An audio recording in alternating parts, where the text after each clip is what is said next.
Hello and welcome to lesson number 6, Ohm's Law and Resistance. Keywords for this lesson are resistance, ohm and omega. The key question for this lesson is, what is meant by the term electrical resistance? Have a go at the first knowledge check. Once you've done that, come back and we'll check the answers together. Let's check the answers to the first knowledge check. 1. Draw the circuit symbol for a connecting wire. It's a straight line. Draw the circuit symbol for a bulb. It's a circle with an X in it. Question number 3. What is a unit for electric current? Long version, ampere. What is the shorter version on this unit or of this unit? The amp. Question number 5. What is a symbol for the unit of electric current? It is A.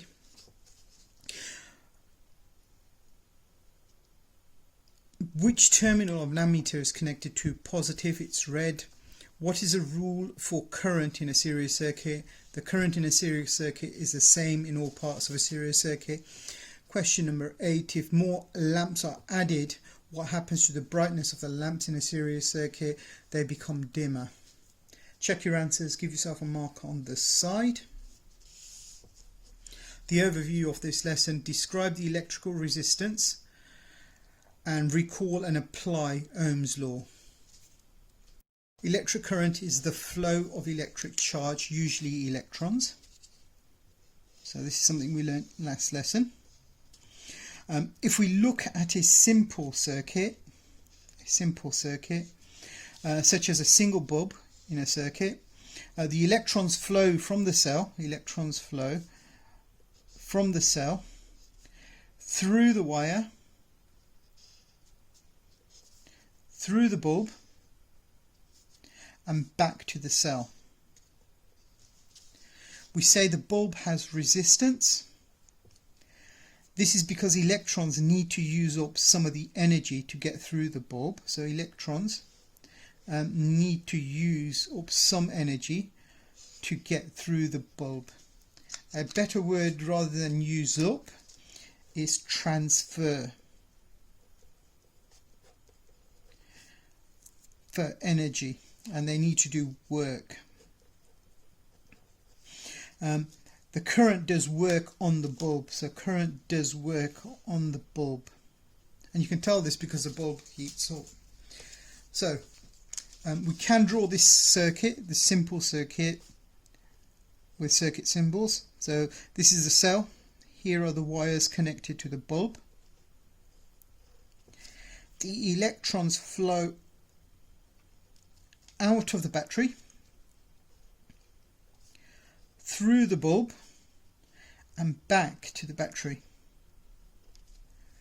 Notice it's one loop, so you need to form a closed loop from the cell back to the battery for the bulb to light, and because there's only one loop, this is a series circuit. And when you go through, the electrons go through the bulb, they transfer some of the energy that's provided, the push that's provided by the battery, to the bulb, and the bulb will light up. Now, when we come back to the lab, we will go through this demonstration. Essentially, what this demonstration is students holding onto a rope, and the students represent electrons. Teacher will tell the students to move the rope clockwise, so students will turn and they will cause a rope to turn clockwise. The students represent the electrons. The rope represents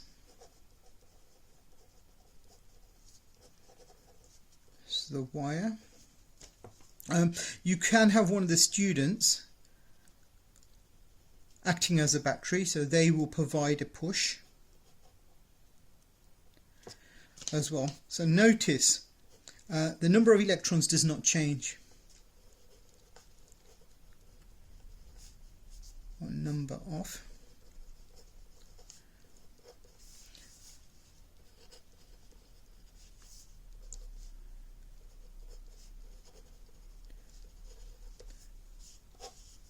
electrons are already in the wire. We don't create them, and we don't make electrons. They're already there. All we do is give them a push, and once we give them a push, they start moving, and the movement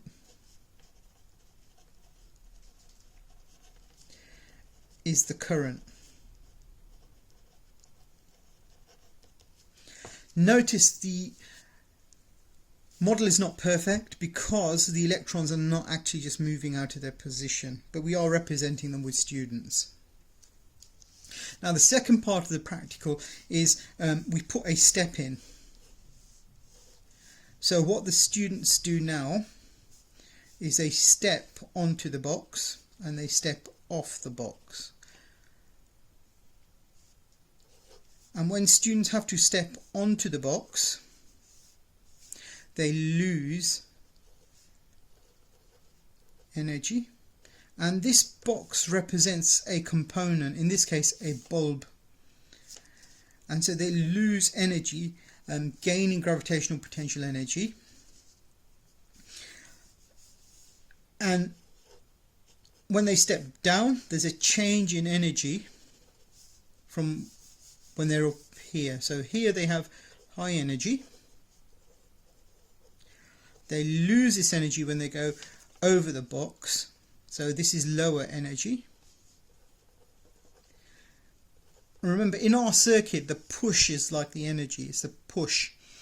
And so we have a drop in voltage. So remember, the push is the voltage. So we have a drop in voltage. And as students go over the box, they also slow down. So students slow down, so current slows down. So sorry, here I mentioned we move just the rope. Actually, we're also moving. The students actually hold on to the rope, and we move. The students move around. And in the second part, we add a box, say here, so the students have to step up as they go around. And we can have actually a student outside here acting as a battery, telling the rest of the students to move around in a clockwise circle. Your teacher will then tell you to stop, and what you'll notice is once the students have stopped, the number of students remains the same, so the number of electrons does not change. So no electrons are lost. Current is the same at all parts of the loop. Because there's a single loop, the electrons can't go anywhere else. So these electrons can't go anywhere else. So the flow has to be the same everywhere else. So one electron pushes the next, and that pushes the next. So the current, the movement of electrons here is the same as the movement of electrons over here. So there's a little question here. The step slows the students down. The step is like the bulb. The students use energy to step up onto and over the step. What would happen if we used a bigger step? So students would slow down more. So it acts like a bigger resistance.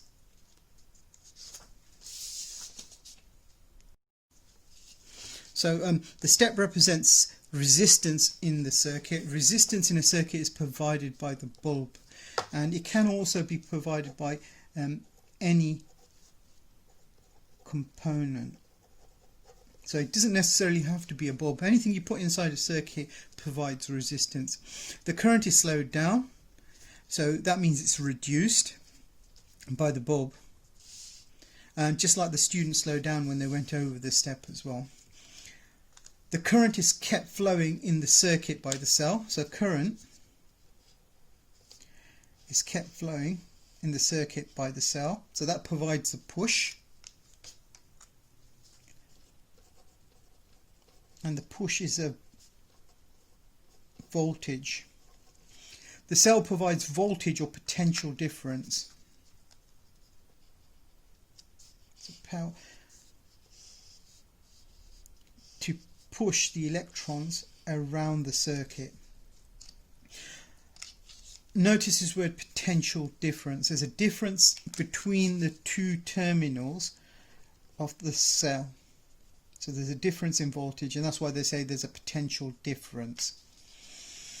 So it has a potential of doing something, so when we connect it up, the electrons flow. The more voltage, the faster electrons flow, the more current. So more voltage, faster electrons flow, more current.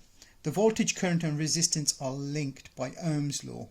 So if you want to learn more about Ohm, watch the following video.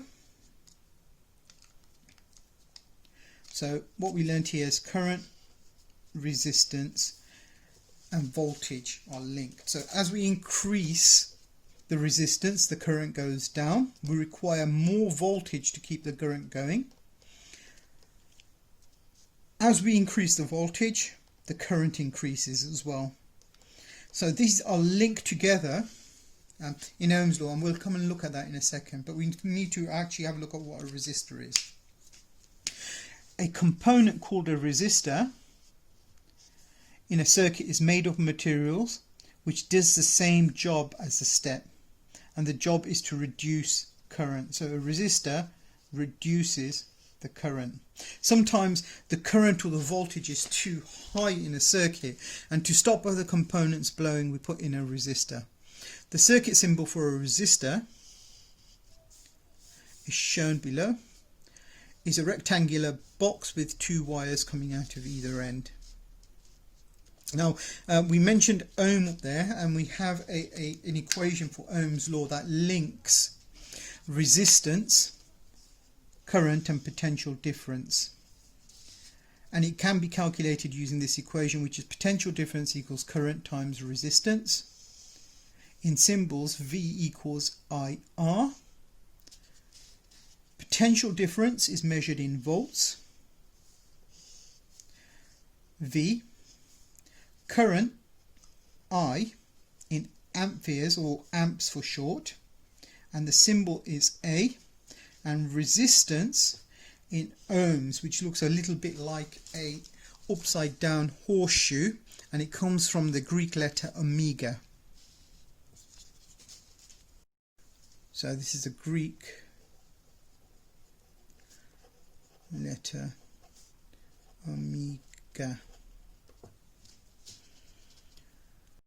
Now we're going to use the equation for Ohm's law to do a calculation to calculate voltage. So we're going to read the question, and like I say, we're going to write the variables down this side first, and then we're going to complete the equation to work out the answer.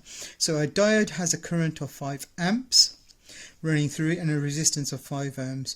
What's a potential difference across the diode? Remember, potential difference is a voltage. It's just another word for voltage. So let's write the variables down. So there's a 3-variable problem, V, I and R. We don't know what the voltage is, so we put a question mark next to that. The current is 5 amps.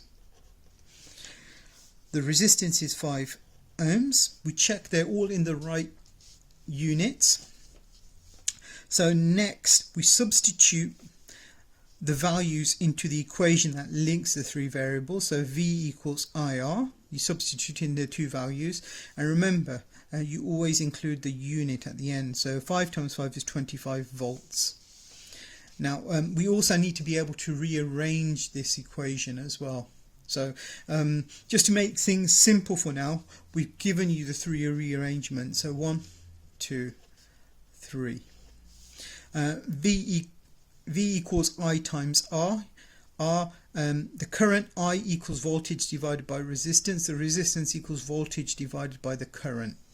So those are the 3 equations. So if you are asked to work out the voltage, you need to know the current and the resistance. If you are asked to work out the current, you need the other 2 variables, the voltage and the resistance. If you are asked to work out the resistance, you should know the voltage and the current. Quickly through the rearrangement as well. So the method in the booklet was whatever the sign is, we do the opposite. So if I want to take the resistance to the other side, so instead of multiplying, I divide. So on this side it becomes V divided by R equals I. Again, if I want to move the I to the other side, it's R times I, or I times R, which are both the same. So this is also equal to R times I. So if I want to take the I to the other side, I go V divided by I gives us R. So we have our three equations formed this way. So that's one way of doing it. The second way of doing it is the crossover method. So V equals I R. So I draw a line underneath. And all I do is, if I want to move something to the other side, I just move it below. So I move the I down. So the V over I equals R. If I want to move, if I want to have the I move the R across. So all I do is I move that below. So I have again my three equations. So remember, this line means divide by. V divided by R equals R. V divided by R equals I. And then the third method is using the formula triangle.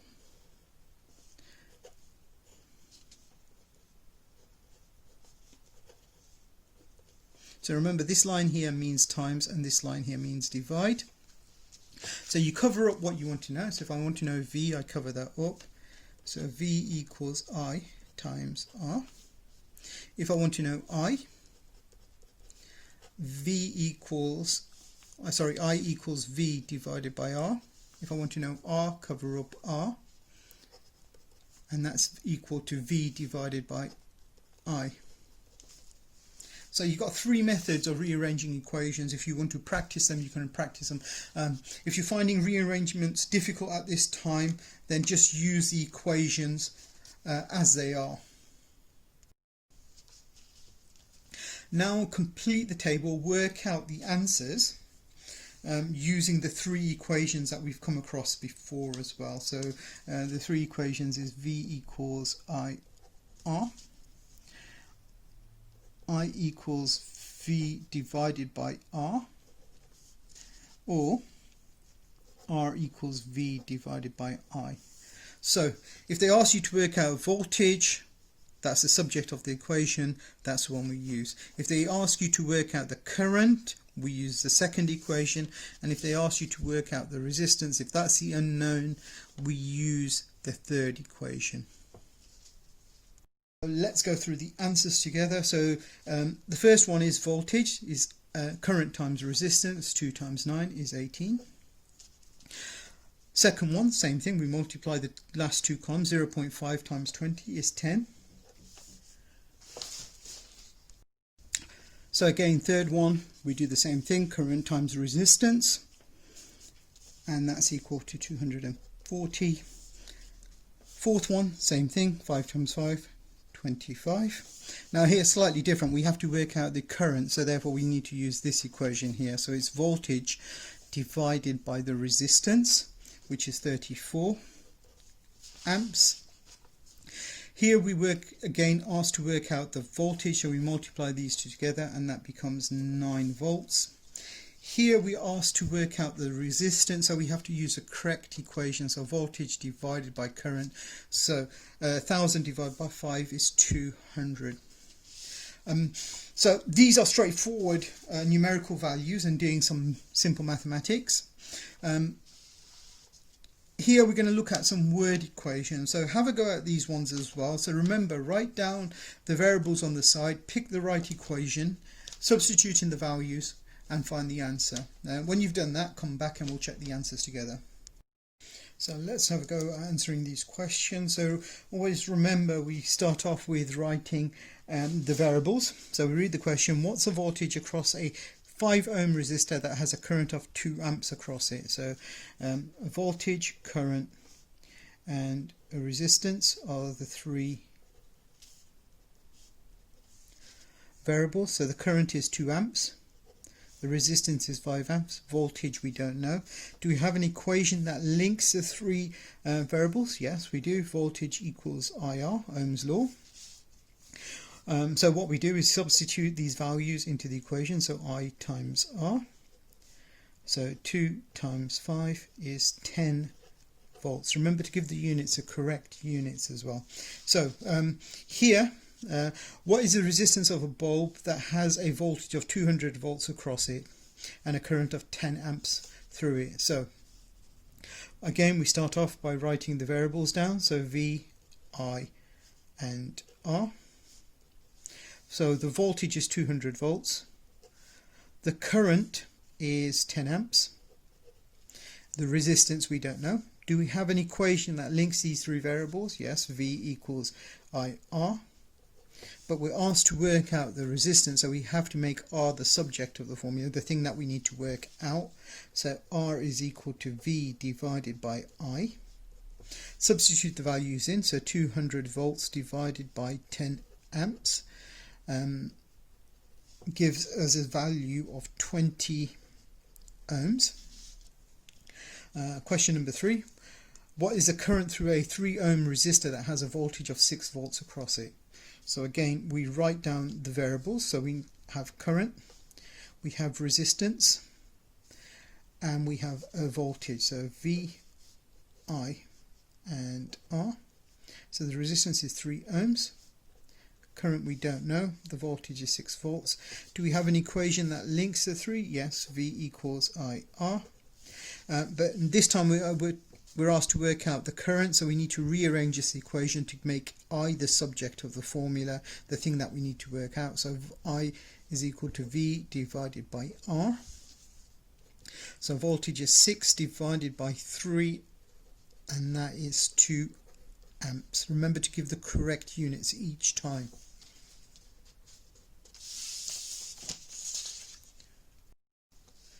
Now have a go at the last knowledge check. Once you've done that, come back and we'll check the answers together.